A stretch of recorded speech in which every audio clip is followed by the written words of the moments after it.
Do you bleed blue? If you do, this is the show for you. The Blue Note Fan Report, hosted by the Hawaii Blues fan. Yep, it's Guy, the Hawaii Blues fan, and welcome to this special double edition of the Blue Note Fan Report. You're probably thinking, hey, didn't I just see that opening? Yeah, but this is a double edition, so you're going to get a double dose. I couldn't get an episode out the other day, so I decided to take what I did film and put it together with this one. I think you're going to enjoy the whole insight. I bet you don't. You know what you got to do? You need to subscribe. Yes, big man, subscribe. Subscribe to the Blue Note Fan Report on YouTube. It's very easy to do.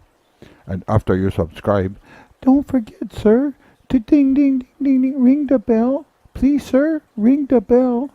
You'll get notifications when there's a new show. Please, sir, ring the bell. And then you must like the videos. Put your thumbs in the air like you just do care. Yes, that's right. I said put your thumbs in the air like you care. And that's what you got to do if you haven't done it. Subscribe, bell, like.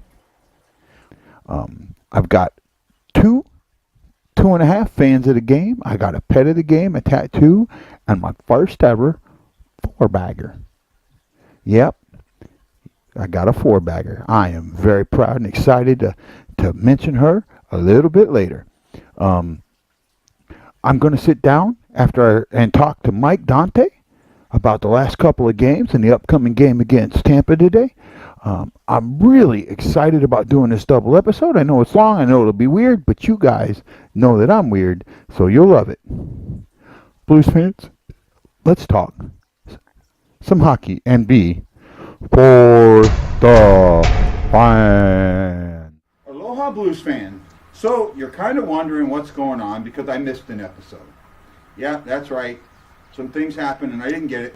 So I decided to bring on, and I'm getting tired of saying so, I decided to bring on Michael Dante back. Me and Mike had a good conversation last time, and I think we'll have another good one. So Mike, welcome to the Blue Note Fan Report. Thanks, Guy. Always a pleasure. Looking forward to it. Okay, so Mike, we're going to go ahead and cover a couple of different things today. We're going to talk about the Buffalo game, and the reason we'll talk about that, I know I've talked about it some, is you were actually at the Buffalo game, correct? Yes, great time, awesome. Unfortunately, we lost. But where did you sit at, boss? I sat at the end that we shot twice in the lower bowl. So good view, I take it? Yes, awesome view. You couldn't get a better seat in the house, really. Yeah. So I tried to do a live at Rivals in Waikiki, one of the better sports bars here in Hawaii, and that didn't turn out too well. I had software issues. But we'll talk about this game a little bit. A lot of Blues fans are really upset about this game. I mean, they went absolutely ballistic in the groups. In fact, I tried to do a rant twice, but my audio didn't work either time, so neither one of my great rants came out. So the game's going off, and it starts off about 3-4 minutes in, Buffalo scores. Now, to me, that was just yay Buffalo, because that was a damn good goal in my eyes. Yeah, it was. Johan Larsson right there and right in close there. So glove side, top corner. You know, yep. I don't think Glenn Hall in his best days getting that shot. You know what I mean? Yeah. Martin Brodeur letting that one go by. You know.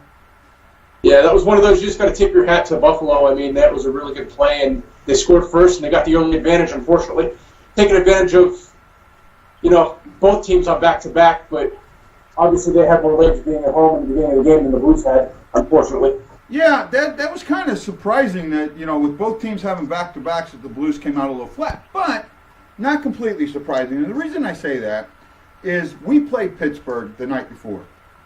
Yes. And in playing Pittsburgh, this is a team that the Blues got up. This is a perennial cup team, and I talked about this in my earlier episode. And since they're a perennial cup team, you're going to expend that energy. the travel wasn't a big deal. The distance from Pittsburgh to Buffalo is maybe an hour flight. You know, it's not a huge travel issue, I don't think. And especially since that game was early afternoon, you're not getting in at 3 in the morning, you're getting in at 4 in the afternoon. So I don't see a huge issue with the travel. I do see where the Blues came out with a lot of emotion against Pittsburgh, and that could have taken a bit of a drain on Buffalo. Is that what you've seen during that game, a little bit of an emotional drain? Yeah, the start was not what they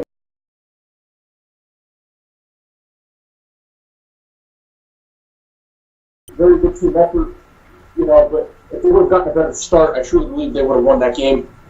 But so the Blues, about 4 minutes later, 4 to 5 minutes later, tie the game up. I forget who the goal was. The tying goal, Perron, I think, got the second goal.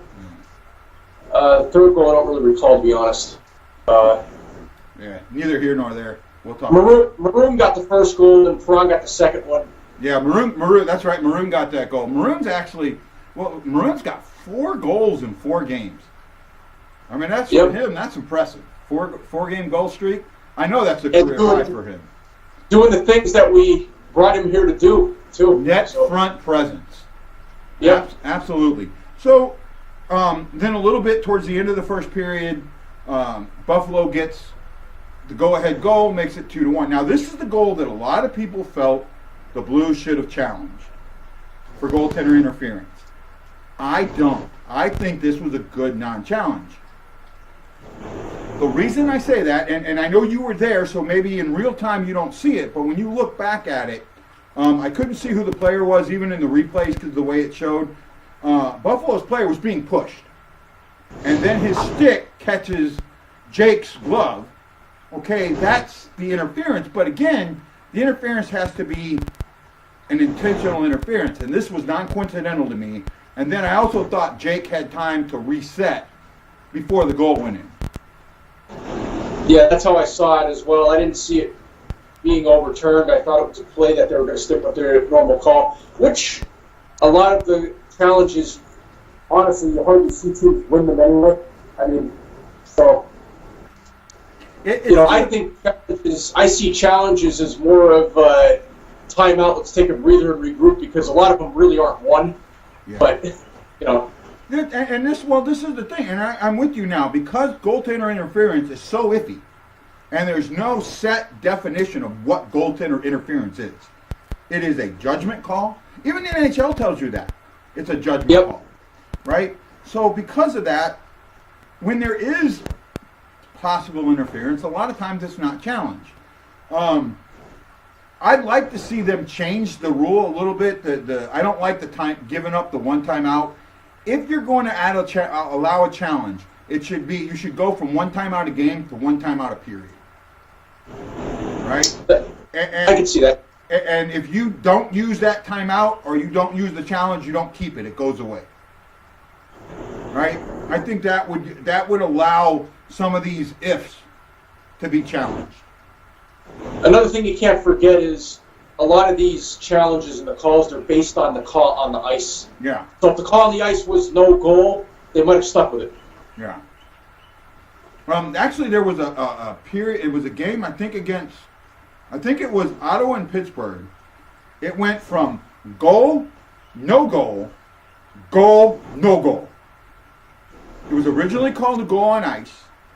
Then they came back and said no goal. It got challenged, or they said it was a goal. Then they said there was goaltender interference, right? And that's for no goal. So it got challenged, and they overturned the goaltender interference, and then Pittsburgh challenged it for offsides, and it got overturned there. To me, this should be one. Now that's the problem with that, and I didn't want to divulge into this, but that's one of the problems with the replay. This should have been one replay, and the whole replay should have covered. The offside should have been covered, and once a challenge is made, the challenge should be the whole play. Right? This shouldn't have got challenged in 2 different ways, because you wasted time.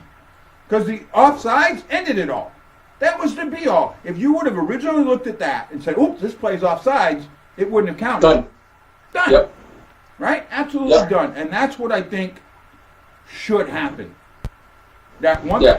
the whole play should be looked at, from the entry into the zone to ensure that that's good, to the interference. So start with the entry into the zone. Is that good? Yes, it's good. Okay, now let's go look at the interference. That's I agree, my yeah. opinion. So, no call there. We get into the second period, and David Perron, this is his first game back, right, or second game back? It was his first game back. First Or game no, back. second. He played the Pittsburgh game, so it was his second game back. Yeah, so second game back, and he does what he does. He gets a goal. Beautiful goal. If I remember right, it was from the point. Right behind the right circle, actually. A nice shot over the shoulder of the goalie. I mean, it was labeled. So Yeah, and now so, and then shortly into the second period, or shortly after that, Buffalo makes it 3-2 3-1. or 3-1. So we're down by 2 goals. Or I take that back. I screwed this up. So early in the second period, Buffalo. No, it already when Perron scored, it was already 3-1. Perron made it 3-1. Yeah. And then it was Braden Shen that got the wraparound goal to tie it. Yeah, in the third period, and that was the one that got challenged. Yeah, Buffalo challenged that, and that was actually O'Reilly was doing everything he could to avoid the goalie. Yes, he was. Again, there was no intent to interfere with the goalie. He was diving over the goalie. He was doing everything he could to not interfere with the goalie. I thought that was a good goal. This was the first time in a while that we had come back from a 2-goal deficit. I think the last time was during the Florida game, right? During our that sounds about right. It doesn't happen during often. our win streak, right? So this was good that we came back. But once we come back, we play on our heels again. We don't go after Hutton, and the game stays tied, goes into overtime. Now this is where this game gets interesting. First of all, we both get a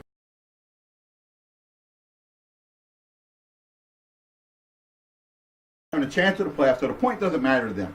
The point matters to us. We get into overtime, and it was a very chippy overtime, but no one got a good rush. No one got a really good get in there, get a shot on goal, get a goal type rush. It was Actually, Bozak missed a wide open net. He had a very glorious look. Yeah. All right. Well,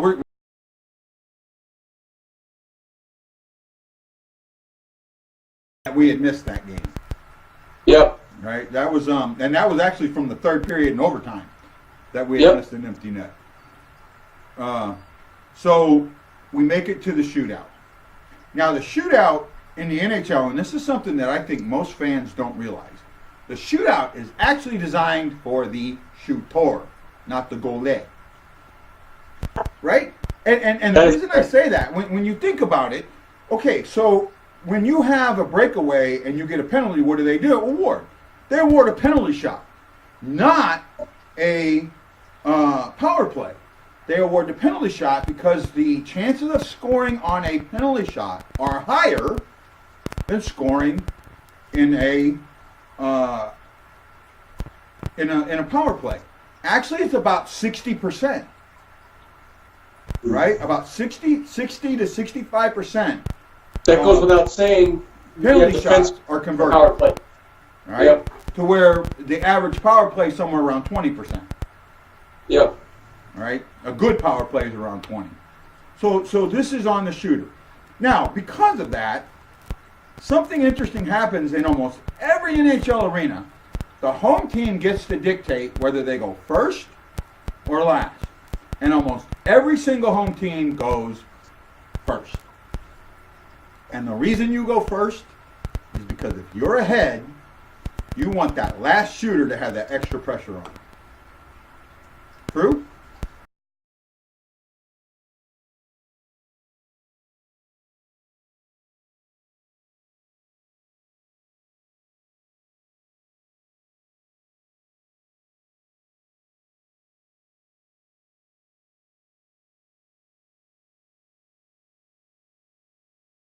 position and forced that shot wide. He'll never get credit for it, but he did do that. The third one, he actually blocks this. But because of the way it hits him, it flutters up and over him. And into the goal. Okay, you want to blame Jake for that goal, blame Jake for that goal. He has had, I remember in the earlier shootout against Edmonton, they made him look bad. Right? That was earlier in the season, but that was when nobody was playing well. I thought he did well during the shootout, but Blues fans went absolutely frickin' berserk. What they all forgot is the shootout wasn't over then. O'Reilly coming back to Buffalo for the first time since the trade is the third shooter. It is O'Reilly's job to score there. The loss of that shootout is on O'Reilly, not on Allen. Allen, yeah. But because O'Reilly's been such a good player, and people have seen him as that, and a lot of people want him as captain, that's a debate for next time. That's an off-season debate. We'll have that debate during the off-season. They're not going to pin it on him. They're not going to sit there and say, "Oh, you screwed up," right? They're going to pin it on Jake because they see Jake as the negative, right? And you and me have talked about this offline about the comparison between Allen and Bennington, and I kind of wanted to have a debate about it. The problem is we're both on the same side of this argument. Although I love both goalies. I mean, if you're on the team, I'm supporting you. I'm not an Allen hater. Mm-hmm. I mean, you know how I am with that. I like Jake Allen. I like Jordan Binnington.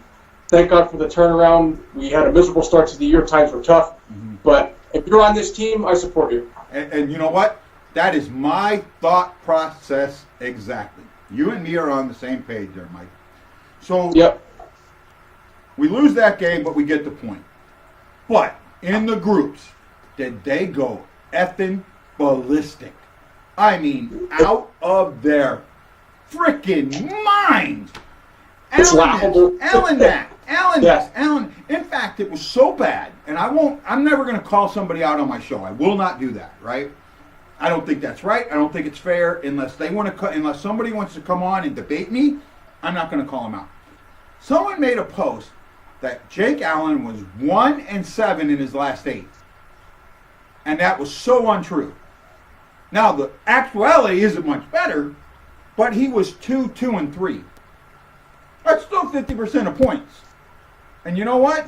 This time of year, when you're already in the playoffs, I will take 500 hockey. Because 500 hockey keeps you in the playoffs.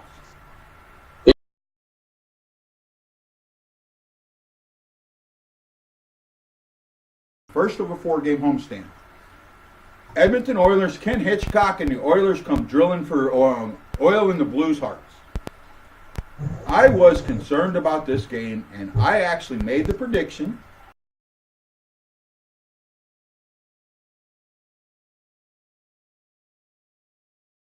But I predicted 5-2.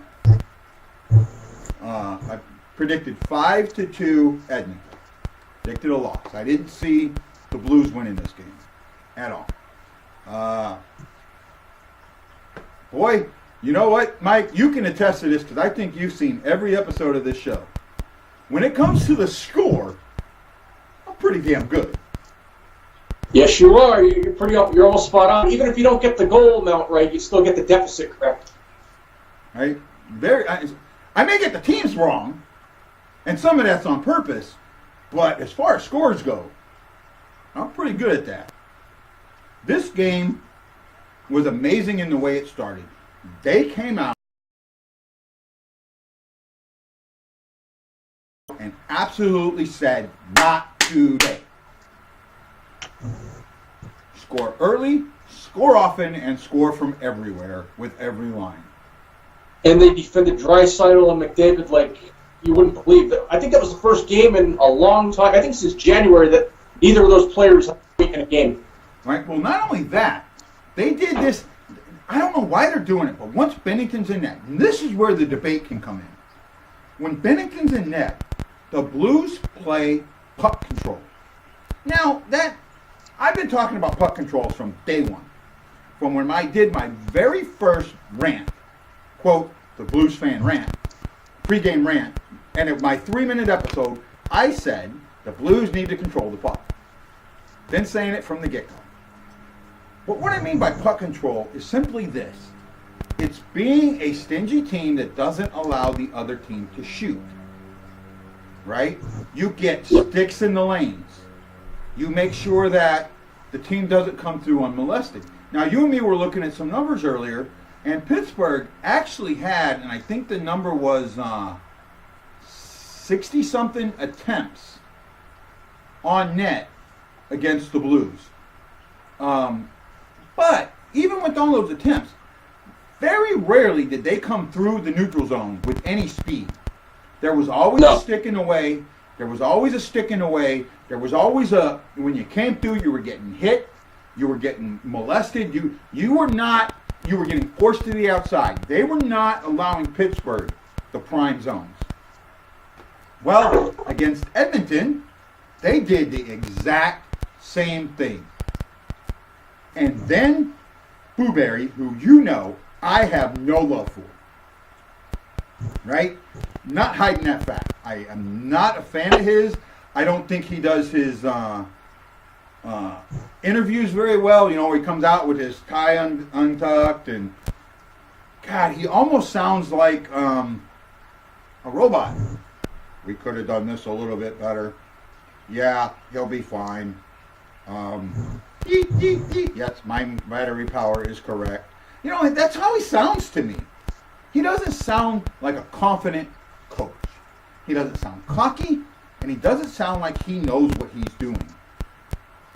Coach Quenneville, Mike Keenan, who everybody in Bluesland hates, and Ken Hitchcock, and to a big extent, Brian Sutter, when they did an interview, they were cocky as hell.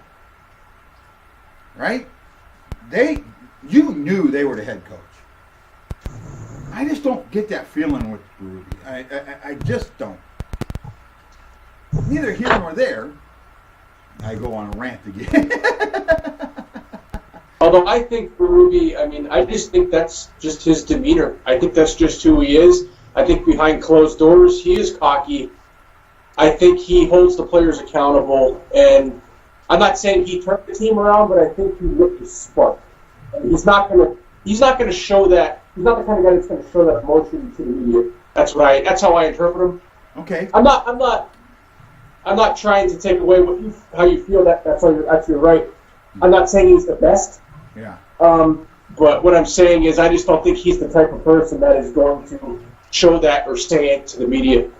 But, and we've talked about this. Go back to the Nashville game. On Sunday, in Nashville, first period, what does the national announcer talk about? Coach Berube saying that the Blues had a locker room issue. Yeah. In the middle of at that point, 5-game winning streak. That was like, to me, again, it paid off, but that raised like eyebrows with me. And I know I'm one of the few people that really pegged on that to say, what did I just hear? Right? Mm-hmm. So, but what he does, and this is where I will give him credit, he trusts his fourth line, with Steen on the fourth line, no doubt, to go out there and play against I can't even say his name. Draisaitl and McDavid, and did they molest the crap out of them in the first period? Well played first period, 1-0. It's funny you say that, because I think that we very, very well, it's been quite effective since he got put on the fourth line, because he's not playing against the other team's top six. Well, it's not only that. Not a whole lot anyway. Yeah, but it's not only that. The other thing that he's doing, well, actually, in this case, he was playing against their top six. Right? It was. Yeah, that case was, yeah. Yep. This was, and maybe I'm wrong, correct me if I'm wrong, but it's Steen. Oh man, I just went blank. It's Steen, Barbashev, and who else is on that line? I'm blanking on it. Maybe we'll figure it out later. But they were playing against McDavid in them, and they were just right there. They were not letting them off. Putting Steen on the fourth line does, it's not that he's not a top six forward. I still think he is, even though I'm not a Steen fan. Mm-hmm. It allows us to roll four lines. He still played 14 minutes. 14 minutes for a fourth line guy is a lot. Normally a fourth line plays 7 minutes. So we were able to roll 4 continuous lines. And that was, yep. Second period, bam, bam, bam. 4-0. And then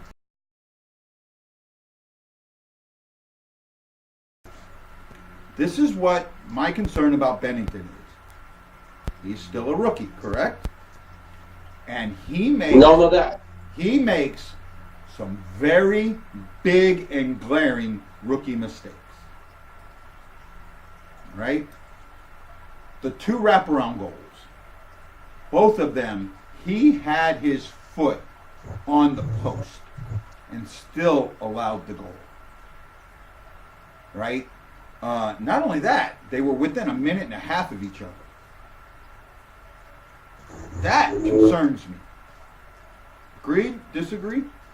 Yeah, I agree with you. I mean, that should have been stopped in that situation, I believe. And he has to watch.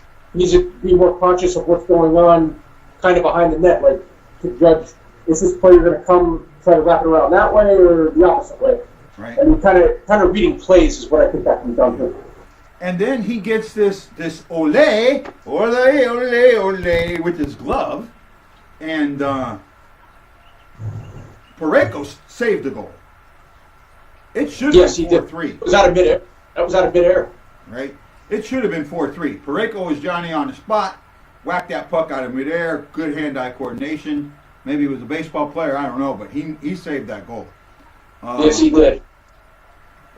But the Blues didn't give up, kept going after it, and somehow, some way, Mr. Schwartz ends up with the Hattie.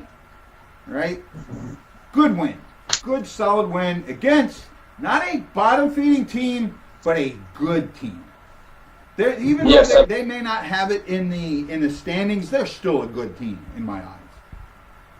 They are. I don't get it with them. I mean, I don't know. I don't know why that organization is not more competitive than they are with some of the caliber players they have. But I mean, beats me. I guess any year that comes down, they can end up. They're a team that can end up in first place in the overall NHL next year. Well, one of the things that I see, and this happens sometimes with superstars, especially in the NHL, you get that superstar that nobody can play with, right? And this is kind of like, and I don't want to call Eric Johnson a superstar because I don't think he was a superstar, but he was never able to play well in St. Louis, right? That everybody expected him to be. And then there was the golf court incident that, we don't need to talk about. But he was never, you could never build around him. And I think McDavid is starting to become that guy. Yeah. Right? And that's my opinion, not. And I'll tell you what, I watched, just for the fun of it, I went on Edmonton's website and I wanted to see what Ken Hitchcock had to say about that game. Yeah. And he said 3 things, and you mentioned one of them. Puck control, checking, and speed to defend. And that we were phenomenal. Yeah. He showed a lot of respect for the Blues. He was, at one point, he said an F-bomb and got caught. That wasn't good. Now, at the end of this game, there was a dirty play, and I'm probably going to say the name of the... Oscar, yeah. Say again? Who was it? I think it was on Oscar Sundqvist, maybe. It was on Sundqvist, right? I can't remember the name of the Oiler. And what has surprised me is this was a major given out. That Cassian, if I'm not mistaken, I think it was Cassian. It might be. They did not ruled on this, nor have they even shown an inkling of ruling on it. It was a major and a game misconduct. Normally, any major and game misconduct has to get a penalty or get some type of fine from player safety, right? Yeah. He checked him. He blatantly cross-checked him behind the net when he was off balance and into the boards. That was a blatant cross-check. I mean, it could have been avoided. There was no reason at that point in the game. They were out of the game. It was the end of the game. There was no reason to do that. Yeah, that was just a dirty play. Very dirty play. Luckily, Sundqvist is okay. Yesterday against Detroit. Now, this game really did scare me. And I had said in one of the groups, and I think earlier in this video, I said that we were going to win it 4-1. But I didn't believe that, to be honest with you. Right? I was trying to be positive. Flag is upside down. It's staying upside down. And we know why. But I just wasn't.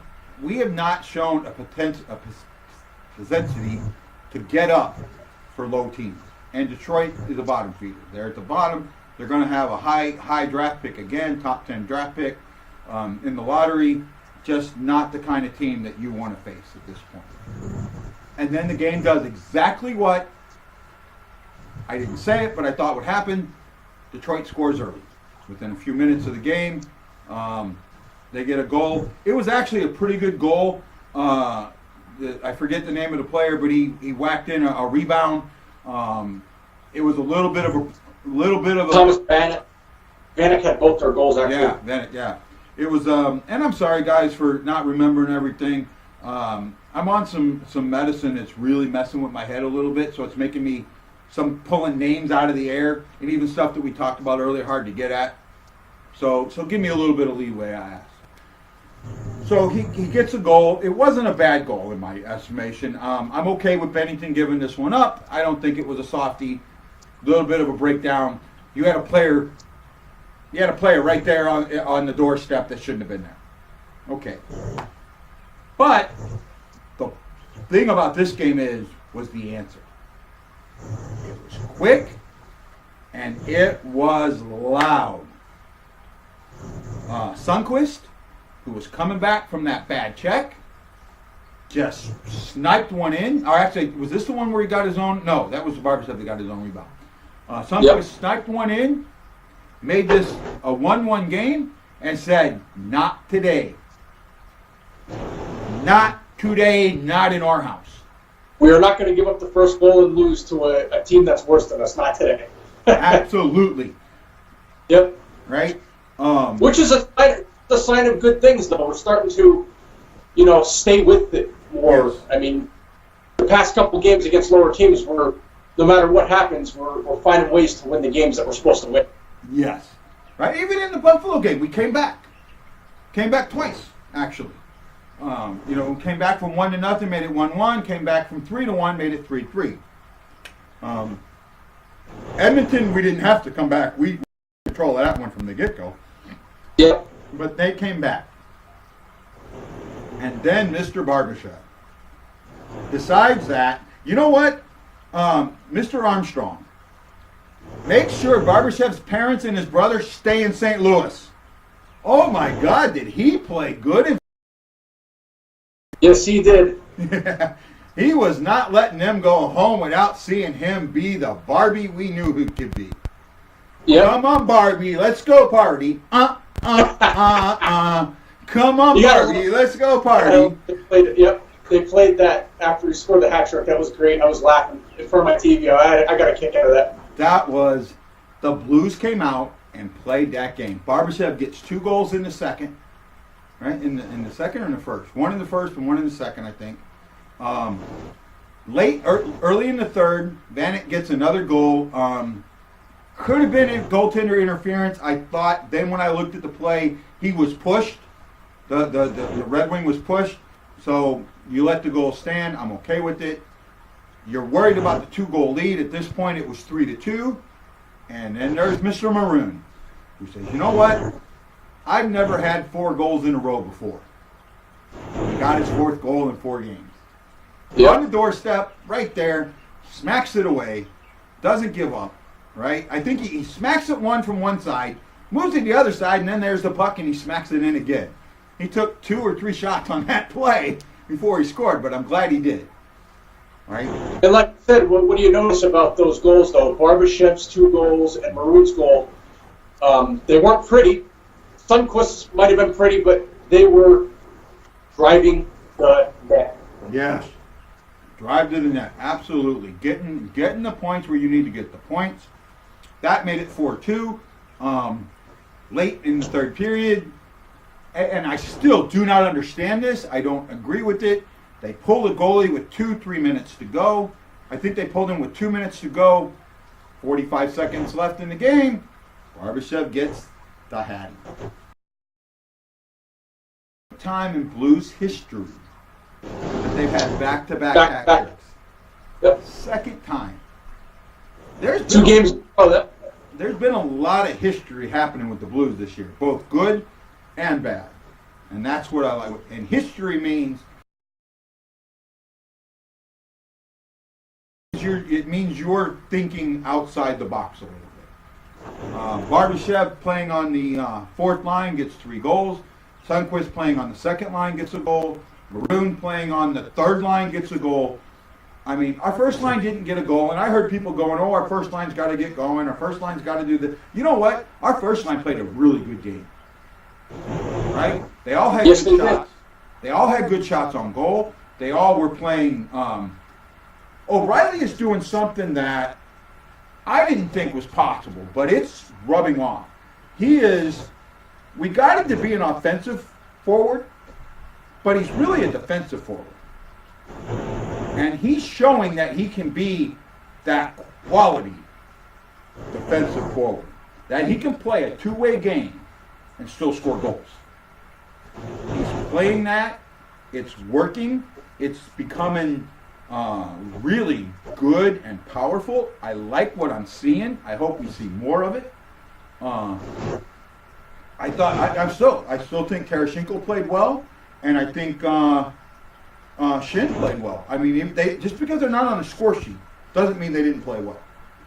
That's absolutely right. And I will say, I mean, look at the slow start Vladdy had, and I can almost assure you, I think he's going to score over 30 goals. Still, I mean, he's almost at 30 now. I think he's at 28. He's either at 28 or 29. Yeah, when it's all said and done, Vladdy's going to have a very good, productive season. I mean, after the chips were down for a while, I mean, he really turned on the Jets. So. Vladdy and Bouwmeester started the season hurt, and Petrangelo started the season tired. Right? He has not 1, not 2, but 3 midnight crying machines at home. Trust me, I have 2 daughters that I've raised. It takes some getting used to. Crying machines definitely take some time. If you can afford a nanny or not, it still doesn't matter. Your sleep patterns are messed up. Your thought process are messed up. And he played that way. He has not played bad in my eyes, but there are still people that don't think he should be the captain, and that's another, like I said, I think we're going to save that debate for postseason. I think you and me are going to try and get together. I haven't told you this yet, but we're going to try and get together once a week and do a weekly show. We'll talk about the past season. We'll talk about the draft as it's coming up and free agency and things like that. I think you and me talk pretty decent about hockey, and I'd like to continue doing that with you during the off season. I really enjoy it too. It's very fun for me to come on here and talk about the game. I love it. It's a pleasure. I love it. So Saturday afternoon, my time, Saturday evening, St. Louis time, we are facing Tampa Bay again. Do you know, since the last time we saw Tampa Bay, this is the first time that they're playing outside of the Eastern time zone? All their travel's been up and down. They've been in the same time zone. Yeah. Now, not a big deal. I mean, that happens with the East Coast teams, right? They pretty much travel north and south. They don't do a lot of east and west, where the Midwestern and Western teams do a lot more east-west travel, right? The Blues are going to face a team that has absolutely nothing to play for. But when I say that, they're on a 7-game winning streak, right? They aren't showing any signs of backing off, and Craig Berube said one thing, though you might have to play well. Yeah. So. Well, they are, because you know what? Tampa Bay is setting a tone, right? They're saying they're not backing off. Just because we've won the President's Trophy doesn't mean that it's take time off. We're gonna play this way. We're not tired. We're not playing tired. We don't need to play tired. We are a good team. We won a cup, and we're going to play that way. I mean, I thought when they played Washington, they should have done exactly what they did. Make sure Washington knows that they're not slacking off. They mentally told Washington not this year. Right? They told them that. And you can tell I'm from St. Louis the way I say Washington, huh? They were telling them not this year. We are not losing to you this year. Just like Washington told Pittsburgh they weren't losing to them last year. Yeah. Tampa Bay absolutely said, we'll talk about this as the playoffs get closer. But right now, they're my pick. I don't see anybody stopping them. I know you don't believe that, but I don't see anybody stopping them. Are you going to make a prediction about that game on this show? This game? About the Tampa Bay game? Yes, I'll make a prediction. You get to go first, though. You want me to go first? Yep. Okay. I'm going to say 2-1 Blues. 2-1 Blues. I think this is a shooting fest. Right?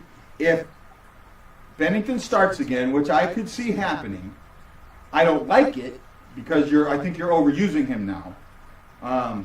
This game or the Knights game, and the Knights game, the one coming up on Monday, that is the only game we are playing against a team that has something to play for the rest of the season. Yep. Right? They're the only team. They still have a chance at second place in their division.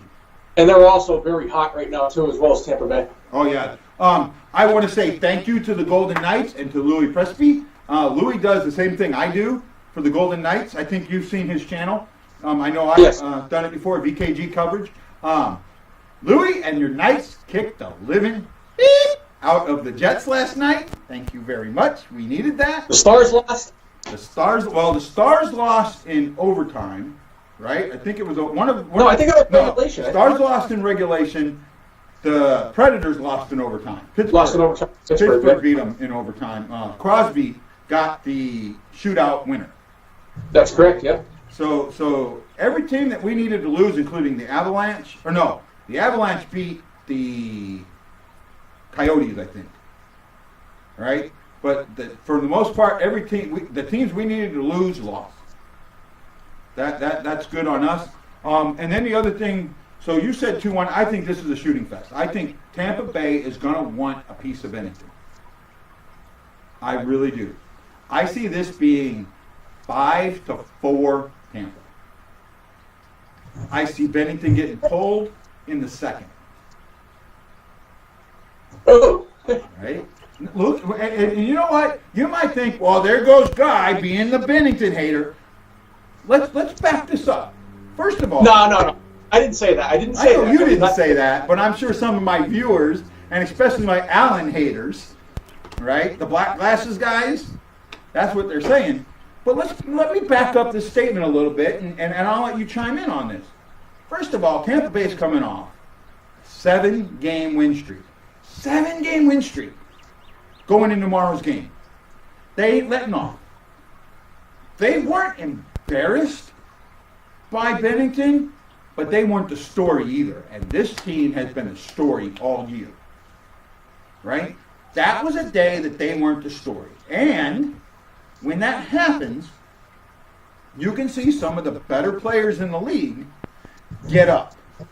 And for example, Brett Hull, if a goalie stoned him, right, on 3 or 4 shots the last time they played, The next game, he came out with a vengeance. He told guys, he would tell guys in the locker room, I'm scoring on him tonight. Make sure you give me the puck. Right? That's the way he was. That's the way he thought. And in his glory days, that's exactly what he did. Right? Who was it? I forget which goalie it was. There was one goalie, and I wish I could remember and find this interview, because this would have been about 89, maybe 90. Some goalie, they won the game 4-1 with Brett Hull scoring a goal late. And they asked him about that goal, and he says, yeah, I gave Brett that gift. And they said, and huh? He says, yeah, because I don't want him scoring 3 goals on me the next time we play. I mean, that was the thought process. Yeah. You stoned him, he was coming after you. So it was somebody in the division. And I forget, I want to say it was Detroit, but I can't remember. I just remember the press conference. And because I was in the Navy at the time, and I remember hearing that and somebody talking about it. And I went back and stayed up like late, because this is when CNN had their sports late night or whatever. And I watched that, and I was like, oh my goodness, did he just say that? Okay, that's a very good prediction. And I'll tell you what, it scares me because you're often the one that's right. But anyways, I'd like to touch upon a few things here. Okay. We got a few more minutes before we need to end this. Here's the thing about Tampa Bay. You look at what the St. Louis Blues have done lately, and that is they are control the puck, as you emphasize all the time. Mm-hmm. They are also rolling 4 lines. Mm-hmm. Okay?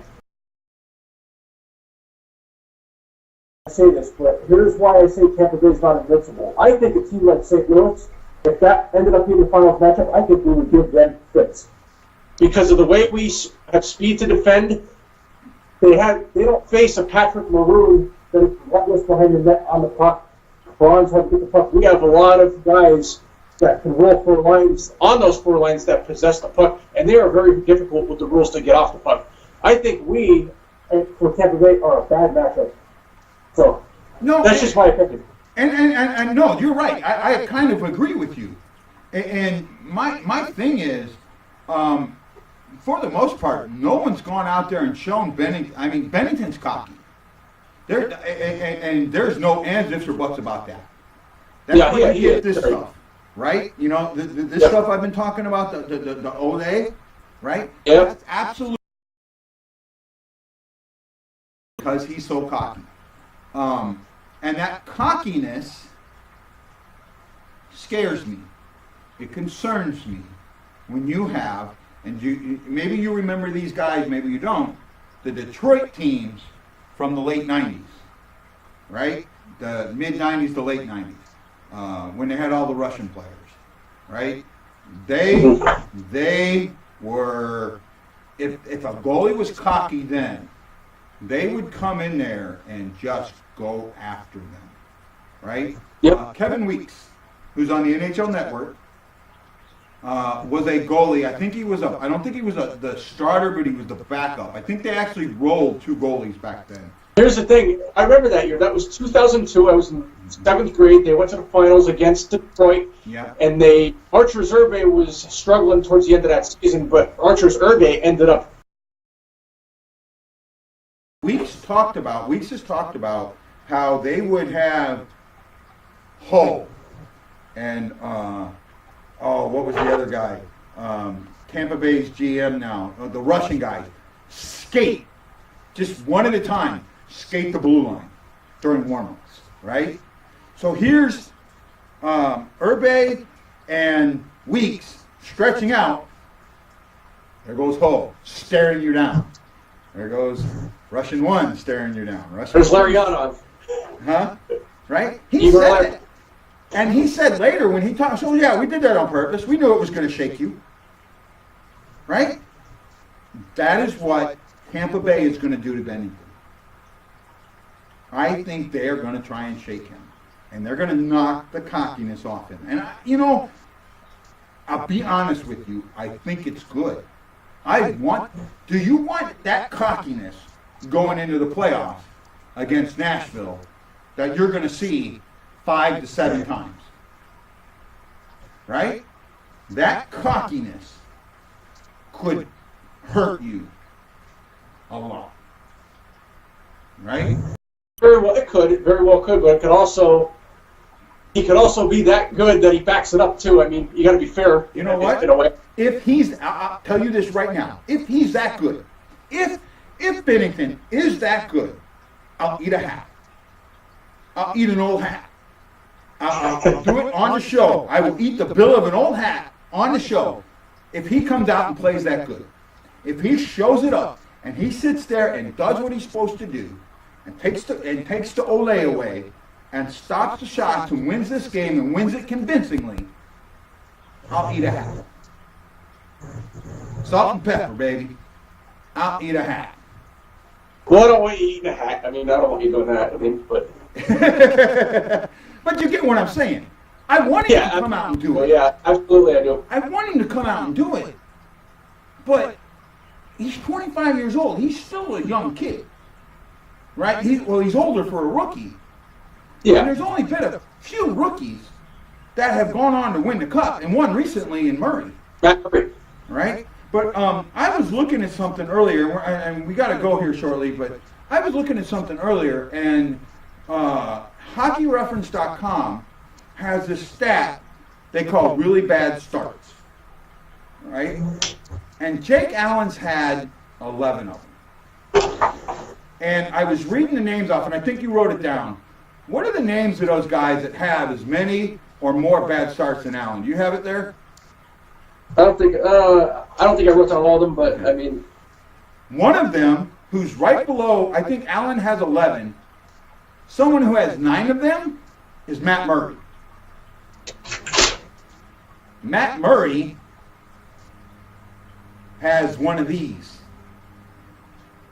Right? He's got a Stanley Cup ring and a recent ring. I just kind of wrote down the comparison between really bad starts for Jake and Jordan. So right.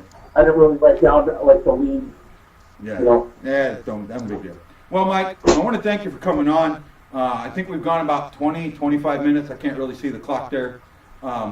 Great show. Thanks for coming on, Mike. I got to do About the Fan now. But when it comes to being for the fan, Mike, I am bleeding blue with you, my friend. I'm bleeding blue with you also. And also, don't forget, ring the bell. Ring that bell. Aloha. Well, Blues fans, that was an incredible conversation with Mike. It kind of went a little bit longer than I expected. And I have a really, really good fan of the game. But I don't want to put her in this real long episode so very few people watch it. No, she's special, and just like her, sometimes you have to learn to adapt, improvise, and overcome. And I'm going to end this episode and save her for the Vegas Golden Knights game. I can't wait. I'm going to do a double fan of the game for that one. I know I get behind sometimes, and I'm working on it. With your love, your help, and your appreciation, and your reviews of these videos, it makes it just a little bit easier for me to keep doing this every game. Blues fans, I say aloha. Let's go Blues, because I'm bleeding blue with you, and I can't wait to see you when we play the Knights. Aloha. Bear the beast, bear the beast, bear the beast.